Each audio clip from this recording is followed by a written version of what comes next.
Punjab government ने जो एक protection law, immovable property protection law 2025 का जो ऑर्डिनेंस पेश किया है, प्रोसीजर क्या है, हम इसको किस तरह एप्लीकेशन इसकी कहाँ दायर करनी है, कौन कौन सी चीज़ें इसके अंदर इन्वॉल्व होंगी, हमारी ज़मीन के ऊपर कब्जा है, हमारी शॉप के ऊपर कब्जा है, क्या हम इसके ऊपर जो है वो एप्लीकेशन दे सकते हैं या नहीं दे सकते। तो इस वीडियो में मैं आपको बड़ी डिटेल में बताने लगा हूँ कि आपने एप्लीकेशन कहाँ देनी है, कौन। अस्सलाम वालेकुम जी, मेरा नाम मिर्जा जैदी है और मैं CEO हूँ एवरॉक्स कंस्ट्रक्शन एंड मार्केटिंग एजेंसी का, और आप देख रहे हैं मेरा यूट्यूब चैनल।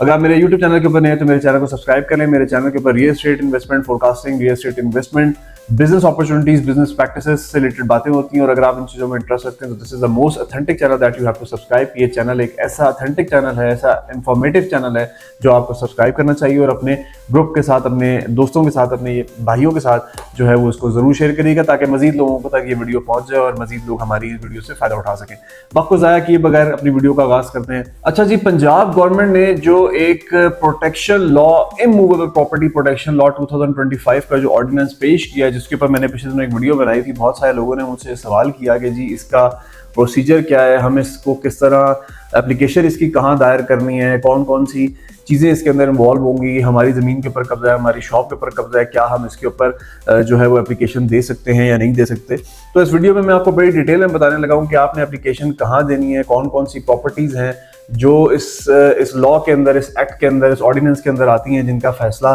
पंजाब गवर्नमेंट जो है वो करेगी, और उसका जुर्माना क्या होगा, उसकी सज़ा क्या होगी, और कौन कौन से लोग हैं जिनको सज़ाएं और जुर्माने हो सकते हैं। तो ये सिर्फ और सिर्फ उन लोगों तक नहीं होगी कि जिन लोगों ने कब्जा किया, और भी बहुत सारे ऑफिशियल्स, कुछ लोग जो हैं वो उसके अंदर शामिल हो सकते हैं। तो मैं आपको वन बाय वन बताता हूँ कि इसका प्रोसीजर क्या है और कौन कौन सी प्रॉपर्टीज जो हैं वो उसमें इन्वॉल्व हैं। सबसे पहली चीज़ ये है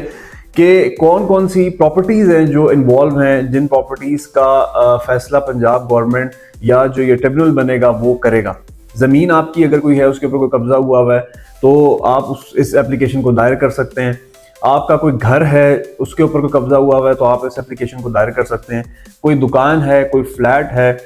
कोई बिल्डिंग है, कोई ऐसी चीज़ जो ज़मीन और ज़मीन के ऊपर बनी हुई है, वो ऐसी प्रॉपर्टी जो है आप उसके ऊपर अगर कब्जा हुआ है तो आप अपनी एप्लीकेशन दायर कर सकते हैं। अगर कोई एग्रीकल्चर लैंड है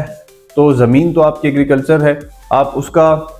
एप्लीकेशन दायर कर सकते हैं। लेकिन उस एग्रीकल्चर ज़मीन के ऊपर कोई मिसाल के तौर पे फल उगे हुए हैं, कोई फ्रूट उगे हुए हैं, उसका कोई क्लेम जो है वो इस ट्रिब्यूनल जो है वो नहीं करेगा। सिर्फ ज़मीन, बिल्डिंग, इमूवेबल प्रॉपर्टी जो है उसका, जो ज़मीन से चीज़ें आप कह लें कि ज़मीन के ऊपर बनी हुई हैं, उनका फैसला होगा। जो ज़मीन से चीज़ें जुदा हो जाती हैं उनका कोई फैसला नहीं होगा। So this is the point. अब दूसरी चीज़ ये है कि इसके ऊपर सज़ा कितनी है। अगर आपका कब्जा किसी बंदे ने किया हुआ है और आप उसको साबित कर लेते हैं, आप उसको ये साबित कर लेते हैं कि जिसने नाजायज़ कब्जा मेरी ज़मीन के ऊपर किया हुआ है, तो जिस बंदे ने कब्जा किया हुआ है उसको 10 साल की सज़ा है और कम से कम 5 साल की सज़ा है। अब उस कब्जा माफिया को जिन लोगों ने हेल्प की होगी, जिन लोगों ने उनकी सहूलत कारी की होगी, उनके लिए भी बड़ी बुरी खबर है। उनको भी सज़ा होगी, उनको भी जुर्माना है। 10 लाख रुपए तक मिनिमम जुर्माना है और 5 साल तक मिनिमम सज़ा है। अब वो हेल्पर कौन हो सकते हैं? वो ऑफिशियल्स हो सकते हैं जिन्होंने कोई जाली रजिस्ट्रियाँ उसको बना के दी हैं, या कुछ ऐसे आप कह लें कि लोग जिन्होंने उनकी सहूलत कारी की है उस कब्जा को करने के लिए, तो वो लोग भी इसके अंदर शामिल होंगे। दूसरी चीज़ ये है कि जो कंपनीज हैं, जो सोसाइटीज़ हैं, उन्होंने अगर किसी ज़मीनों के ऊपर गैर कानूनी कब्जे किए हुए हैं और वो उनके पास ना लैंड है और उनके पास कोई सबूत नहीं है, और वो साबित नहीं कर पाते कि जी ये हमारी ज़मीन है, और साबित हो जाता है कि उसके ऊपर उन्होंने कब्जा किया है, तो उस सोसाइटी के खिलाफ भी अब एक्शन होने लगा है। अब आखिर में बात ये आ जाती है कि एप्लीकेशन आपने कहाँ दायर करनी है और कौन कौन से डॉक्यूमेंट्स हैं जो आपको इसके साथ अटैच करने हैं। एप्लीकेशन आप इसकी दायर करेंगे जो आपका मुतलका DC ऑफिस है, जो आपका डिप्टी कमिश्नर है, वहाँ पे इसका एक विंग बनाया जाएगा, और उस विंग में आपने एक प्रॉपर एप्लीकेशन जो है वो लिखनी है। अगर आप खुद नहीं लिख सकते, किसी वकील से लिखवा लें, किसी पढ़े लिखे बंदे से लिखवा लें।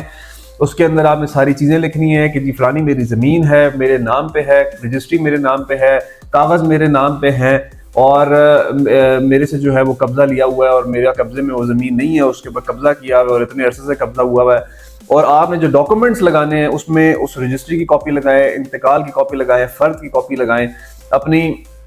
ID कार्ड की कॉपीज़ लगाएं, اور اس کے بعد آپ ان ڈاکومنٹس کو اس اپلیکیشن کے ساتھ لگا کے ڈی سی آفس میں جو ہے وہ آپ ایک اپنی اپلیکیشن دائر کریں گے.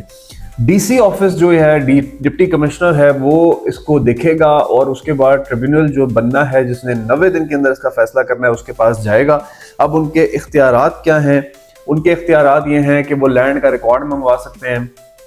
ٹھیک ہے, وہ بندے کو بلا سکتے ہیں جس بندے نے قبضہ کیا ہے اس کو نوٹس بھیج سکتے ہیں کہ ہاں جی حاضر ہوں, آپ اپنی جو ہے وہ کلیریفیکیشن دیں, اپنی صفائی دیں کہ آپ کیا کر رہے ہیں, کیوں آپ نے جو ہے اس کے اوپر قبضہ کیا ہوا ہے. اب اس کے اندر جو ٹیم انوالو ہے اس میں ڈی سی, ڈی پی او, ٹھیک ہے, ڈپٹی کمشنر ریونیو, اس طرح کی ٹیم اس کے اندر انوالو ہے جن کے اختیارات یہ ہیں کہ وہ کوئی ریکارڈ منگوانا ہو, پراپرٹی کو سیل کرنا ہو, پھر آپ کو اس پراپرٹی کا قبضہ لے کے دینا ہو, یہ سارے ان کے اختیارات کے اندر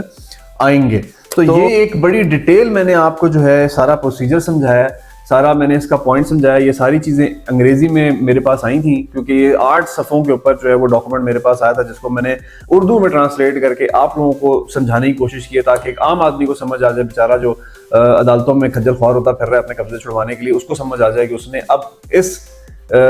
لا کے تحت, اس قانون کے تحت اس نے کس طرح اپنے جو ہے وہ قبضے کو چھڑوانا ہے. تھینک یو سو پیار کا, آپ کے محبت کا بہت بہت شکریہ. چینل پہ نئے ہو تو چینل کو سبسکرائب کر دیں, شیئر کر دیں, لائک کر دیں ویڈیو کو تاکہ مزید لوگوں تک انفارمیشن پہنچ جائے اور مزید لوگ جو ہے وہ ہماری ویڈیو سے فائدہ اٹھا سکیں.